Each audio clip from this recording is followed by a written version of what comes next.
নমস্কার বন্ধুরা, সকলকে স্বাগত জানাই আমাদের ইউটিউব চ্যানেলে। আশা করি সকলে ভালো আছেন, সুস্থ আছেন। আজকে আমরা আলোচনা করব পশ্চিম মেদিনীপুর জেলার যে 15টি বিধানসভা আছে সেই 15টি বিধানসভা নিয়ে। এই 15টি বিধানসভার মধ্যে 2026 সালে কে কয়টি বিধানসভা দখল করতে চলেছে। তার আগে দেখি 2021 সালে বিধানসভার সময় এখানে তৃণমূল কংগ্রেসে কিন্তু একটা ভালো ফল করেছিল। এবার কি 2026-এ তৃণমূল কংগ্রেস এখান থেকে একটা ভালো ফল করতে পারে, সেটা এখন এই ভিডিওতে আপনারা দেখতে চলেছেন। তো ভিডিওটাকে স্কিপ না করে পুরো ভিডিওটাই দেখুন। সর্বপ্রথমে দেখি যে পশ্চিম মেদিনীপুর জেলার যে কয়েকটি 15টি বিধানসভা আছে সেই বিধানসভাগুলির নাম।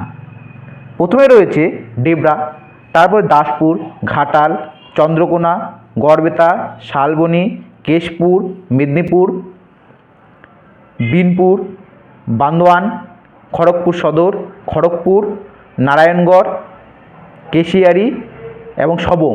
এই যে 15টি বিধানসভা, এই 15টি বিধানসভার মধ্যে আজকে আমরা আলোচনা করব কে কয়টিতে এগিয়ে রয়েছে। সর্বপ্রথমে আছে খড়গপুর বিধানসভা। এই খড়গপুর বিধানসভা 2021 সালে তৃণমূল কংগ্রেস একটা ভালো মার্জিনে ভোট পেয়েছে। এবার 2026 এই খড়গপুর বিধানসভায় এবার তৃণমূল কংগ্রেস এবং বিজেপির মধ্যে একটা হাড্ডাহাড্ডি লড়াই হয়ে তৃণমূল কংগ্রেস কিন্তু একটু হলেও এগিয়ে থাকবে। এরপর আসছে সবং। এখানে তৃণমূল কংগ্রেস জয়ী হয় এবং 2026 সালে দেখা যাচ্ছে এই বিধানসভা থেকেও তৃণমূল কংগ্রেস একটা ভালো ফল করতে চলেছে। এরপরে বিধানসভা আসছে মেদিনীপুর। এখানে তৃণমূল কংগ্রেস অনেকটাই লিড দেয় বিধানসভা ভোটে। দেখা যাচ্ছে 2026 সাল বিধানসভা ভোটেও এখান থেকে আবার পুনরায় তৃণমূল কংগ্রেস জিততে চলেছে। এরপর আসছে কেশপুর বিধানসভা। এখানে তৃণমূল কংগ্রেস একটা বড় মার্জিন জেতে, প্রায় 30 থেকে 32 হাজার ভোটে 2021 সালে বিধানসভায়। এবার 2026 সালে ভোটে তৃণমূল কংগ্রেস কিন্তু এই কেশপুর বিধানসভা থেকে জিততে চলেছেন। এর পরবর্তী বিধানসভা আসছে শালবনী বিধানসভা। এই বিধানসভায় তৃণমূল কংগ্রেস এবং বিজেপি এবং বাম জোটের মধ্যে একটা হাড্ডাহাড্ডি লড়াই হবে এবং এখান থেকে একটু হলেও তৃণমূল কংগ্রেস কিন্তু এগিয়ে থাকবে। এরপর আসছে গড়বেতা বিধানসভা। এই গড়বেতা বিধানসভায় 2021 সালে তৃণমূল কংগ্রেস জয়ী হয় এবং সেখান থেকে প্রায় 10,000 থেকে 11,000 ভোটে লিড নিয়ে সেখান থেকে তৃণমূল কংগ্রেস জয়ী হয়। কিন্তু দেখা যাচ্ছে 2026 সালের বিধানসভায় এই গড়বেতাতে একটা ত্রিমুখী লড়াই হতে চলেছে বামফ্রন্ট এবং তৃণমূল কংগ্রেস ও বিজেপির মধ্যে, এবং সেখান থেকে একটু হলেও কিন্তু বেনিফিটে থাকবে তৃণমূল কংগ্রেস। এরপরে আসছে চন্দ্রকোনা বিধানসভা। এখান থেকে তৃণমূল কংগ্রেস ও বিজেপির মধ্যে একটা হাড্ডাহাড্ডি লড়াই হলে এখান থেকে কিন্তু একটু হলেও বিজেপি কিন্তু এগিয়ে থাকতে পারে। কিন্তু দেখা যায় 2021 সালে এখান থেকে কিন্তু তৃণমূল কংগ্রেস এগিয়ে ছিল, কিন্তু 2026 এটাকে কিন্তু একটু হলেও বিজেপি একটু বেনিফিটে থাকতে চলেছে 2026-এ। এরপরে আসছে ঘাটাল বিধানসভা। এই ঘাটাল বিধানসভা 2026-এ কিন্তু এবার আবার তৃণমূল কংগ্রেস দখল করতে চলেছে। ডেবরা বিধানসভা। এই ডেবরা বিধানসভায়ও 2021-এ তৃণমূল কংগ্রেস একটা ভালো মার্জিনে জয়ী হয়েছিলেন এবং 2026-এও এখানে তৃণমূল কংগ্রেস আবার জয়ী হতে চলেছেন। এরপরে আসছে খড়গপুর সদর থেকে।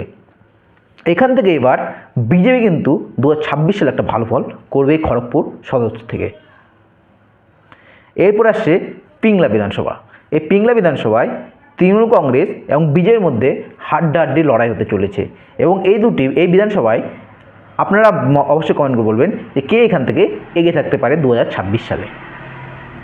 এরপর আসছে নারায়ণগড় বিধানসভা। এখান থেকে দেখা যাচ্ছে তৃণমূল কংগ্রেস কিন্তু 2021 সালে প্রায় 3,000 ভোটে এগিয়েছিল এবং দেখা যাচ্ছে এই নারায়ণগড় বিধানসভা কিন্তু 2026-এ আবার তৃণমূল কংগ্রেস ও বিজেপির মধ্যে একটা হাড্ডাহাড্ডি লড়াই হতে চলেছে। এবার হচ্ছে কেশিয়ারি বিধানসভা। এখান থেকে তৃণমূল কংগ্রেস অনেকটাই ভোটে জয়ী হয়, প্রায় 15 থেকে 16,000 ভোটে। এবার 2026 সালে বিধানসভা ভোটে এখান থেকে কিন্তু আবার তৃণমূল কংগ্রেস এগিয়ে থাকতে চলেছে। এবার আছে দাঁতন বিধানসভা।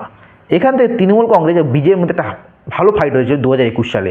মাত্র 1,000-এর কাছাকাছি ভোটে তৃণমূল কংগ্রেস এখান থেকে জয়ী হয়, কিন্তু এবার দেখাচ্ছে দাঁতন বিধানসভা এবার কিন্তু বিজেপি একটা ভালো ফল করতে চলেছে।